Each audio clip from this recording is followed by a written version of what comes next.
Hi. I frequently get asked about how I started Died For You, and so I thought I'd finally get around to creating a video so you guys could hear the story. I should probably start by telling you that I always thought that people who were flaggers and into expressive worship were a little bit crazy. So this was never anything that I aspired to do or wanted to get into or anything like that. I didn't understand it, you know, and so I was like, ooh, I'm okay. I don't need to know anything about that stuff.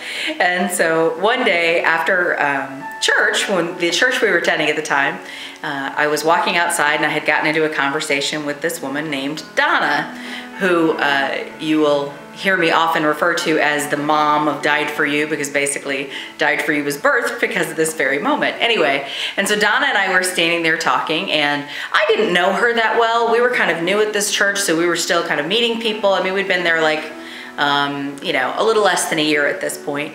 And so she and I are outside talking, and I start telling her about how, you know, the Lord's been having me dance in my devotional time to Him. You know, when I'm talking about that, I mean, you know, in this living room that you guys who watch my videos know very well, this is my prayer closet. And so, you know, at night in the dark with no one watching, I would dance for Him. And so, so Donna says to me, you know, is it warfare dance? Is it like warfare? And I'm looking at her like, this lady's crazy. And so I'm like, no. And so I did this. I said, it's more like, Jesus, am I pretty? You know? And when I did that motion with my arm, at that moment, there was another lady walking out of the church who later became a very close friend of mine as well. And both of them had this sort of moment, you know, and Donna is very expressive. And so she was like, oh, I'm like, what? What's the big deal? And she's like, you didn't feel that? And I was like, no. She was like, ooh, there was like a surge in the spirit. I felt something there, you know. And the other woman who walked out, she was like, she agreed, she had felt it as well. And so I'm looking at these guys like, have you lost your mind? What's up with you people? At the time I was not, you know, I was an infant in the things of moving in the spirit. And so this was really kind of stretching me. I was like, what? So anyway, so she said, she was standing there, and so she's sitting there going, okay, God, okay, what does this mean? What am I supposed to do? Yeah, because I felt that. What does that mean? And she's like, I don't know. I don't know what He's gonna do. There's something about you and scarves. You'd have to know her. This is actually, I love Donna. Donna, I love you. You're awesome. Forgive my imitation. I hope it's okay. Anyway, so she's like, something about you and scarves. Yeah, something about you and scarves. And then she's like, oh, wait, am I supposed to give her the one that I just bought? Am I supposed to give that to her, God? Oh, I really like that one. Am I supposed, oh no, that one's not for her. Okay, good, okay. Oh, okay, all right, okay. Anyway, there's something about you and scarves. I need to come over. And so I'm like, okay. And so, so I had her over a couple of days later, and she brought her whole entourage of worship weapons. And I had no idea she was into the whole flagging thing or anything like that. And she brought everything from like the little felt Bible banners, you know, that are just like these little ones that, you know, have like the felt on it and say Jesus or whatever, and they fit in your Bible, all the way up to like the huge banner flags that you see me do sometimes on the 10-foot poles, you know. So she brought the whole gamut. And so she starts pulling them out. She's like, look at this one, look at this one. Okay, I'm taking my sweater off because it's hot in here, and I already passed that part of the story, so I don't need the sweater on anymore. Because it was literally that sweater. Anyway, so anyhow, so she's showing me everything. So she starts and she goes smallest to biggest. So she starts showing me the Bible banners, and then she's showing me whatever she's got next, and then this, and then that, and the other thing. And I'm just kind of looking at it like, oh my gosh, you know, this lady's a little nuts. And then she puts this silk streamer in my hand that was dyed by another ministry here in St. Louis. And so I was, anyway, she puts this in my hand, and it was dyed silk, the streamer was.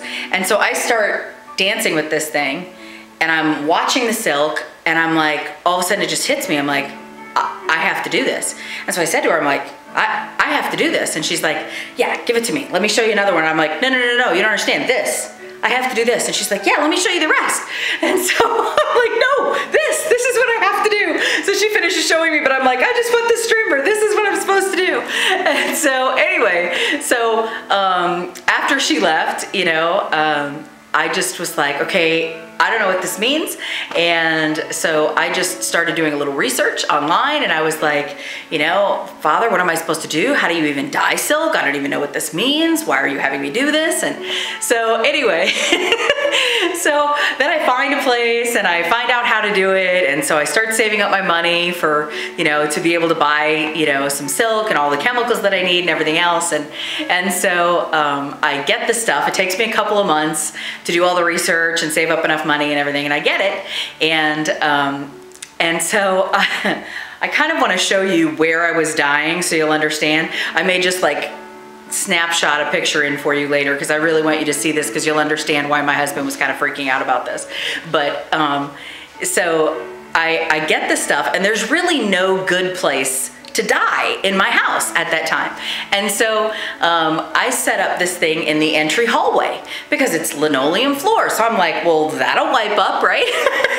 So for me to do it, I'm sitting on the white carpeting in the living room, which is like a little step down, you know, so I'm sitting like on the carpeting, painting on like the floor of the entryway, you know, and I mean, I had bags out and stuff like that, but I mean, my husband kept going, oh my gosh, you're gonna get dye everywhere. You know, we have a 120-pound dog, and so, you know, and the method I was doing at the time required having him sit out for a really long time, and so it was like a it is a God miracle that the dye never went anywhere. He kept saying, you're gonna get it everywhere. I'm like, I'm not gonna get it everywhere. I'm not really. So the beginnings were just, you know, small. My first efforts were, you know, they were what they were. The colors weren't very vibrant at first, and, you know, and Holy Spirit would not let me talk to anyone else who does this. Like the other ministry that's local, I had been like, okay, do I get in touch with them? Do I learn from them? Nope. He's like, I'm doing a new thing. I'm doing a new thing. I don't want you talking to anybody else. And so that first year, the only one that even did flags that I got to interact with was a woman from a ministry in Ohio. And we, one of my friends, actually the one who had come out the door with Donna and bore witness with what she was sensing, she and I went on a trip to Ohio, and this woman laid hands on me and prayed over me, basically mantled me. And so aside from that, I mean, we didn't talk shop at all. And she actually paints silk. She doesn't dye silk, which is a little bit different, but she was creating, you know, worship tools. And so anyway, but yeah, he wouldn't let me talk to anybody. He was like, I'm doing a new thing. And so I'm just making these silks and giving them away. You know, I'm working in corporate America at the time. So I'm making silks and giving them away, making silks and giving them away. And then all of a sudden he started naming them. And I was like, okay, scarves with names. Alrighty then. And I thought, okay, whatever, we'll go with it. And then one day I was creating one, and there was actually like a whole kind of thing that happened when it was getting created. And so I sat down and sort of wrote out what had sort of happened as I was creating it. And there was actually sort of a story and a parallel and a word that kind of came forth. And I was like, oh, well, that's kind of crazy. It actually happened to be for my mother. And so, you know, I gave her that, and she was blessed by it. And so it sort of grew from there. And so, you know, he just kept increasing it over time. You know, the initial letters were all very, very short, and there are still some that go out short now. It was an interesting feeling the first time that I didn't get a word for one, because I kept thinking, is there something wrong with me? I was like, is my tuner not, you know, receiving correctly? I was like, what's going on? And so, but then when I went back to the individual and said, are you sure you're supposed to get this? And she was like, no. Oh, I skipped ahead, because that was, I went from when I wasn't selling to all of a sudden I was selling. Let me rewind. So I was making them and giving them away, making them and giving them away for about maybe 4 months. And all of a sudden, everybody starts saying to me, you need to sell these. You need to sell these. And I had actually just gotten disciplined pretty severely from the Lord over another sort of freelance activity that I had going on, that I had been very slow in laying down when he told me. And so he had disciplined me severely enough that I was like, I am not making that mistake. So I was like, I am not rushing into this. I need to hear the voice of the Lord. I'm not gonna do this until I hear anything. And so I was very resistant. I was like, nope, not gonna do it. And so one night I'm, you know, in the sink in the kitchen rinsing out a silk, and all of a sudden I heard, "Died for you." And I was like, oh, that's kind of catchy. I was like, okay, wait a minute, how's that spelled? What does that look like? And that was when he started birthing the name of the ministry. And, you know, of course, it's a play on words. And the 4, which is a number 4, the number 4 is creative works. That's what the meaning is. And so obviously that fits with what we do here. And also because we stand in faith for creative miracles, you know, through some of the silks. And so anyway, so it's just been, you know, it's been a neat process. And shortly after that, the website launched. That wasn't hard for me. That was my field of work. So it was really easy for me to get that part down. It was just a matter of, am I supposed to do it? And, you know, during the first quarter, which was the last quarter of 2006, that was when we first opened, was October of 2006. And, you know, it was just exciting for me to even get orders. And at that point, you know, it was just from people who knew people that I knew and stuff like that. And my first order from someone who was totally unrelated to me was this precious woman in Florida named Faye. And she was such an encouragement to me, and the Lord really placed her in my life for a reason in that season. And he started downloading words to her for me that were really a blessing. And so she was really just, you know, a timely prophet in my life, basically. I mean, she was a timely voice speaking into my life, prophesying over my life, and speaking things forth that the Father wanted to speak forth. And so I'm just so grateful. But it's sort of fun because she was my first, you know, customer that was completely unrelated to anything. And actually she was buying silks for, you know, several intercessors. And so I just find that fun that, you know, just the way that the ministry has been able to sow into people's lives. The camera died on me in the middle of what I was saying. Sorry about that.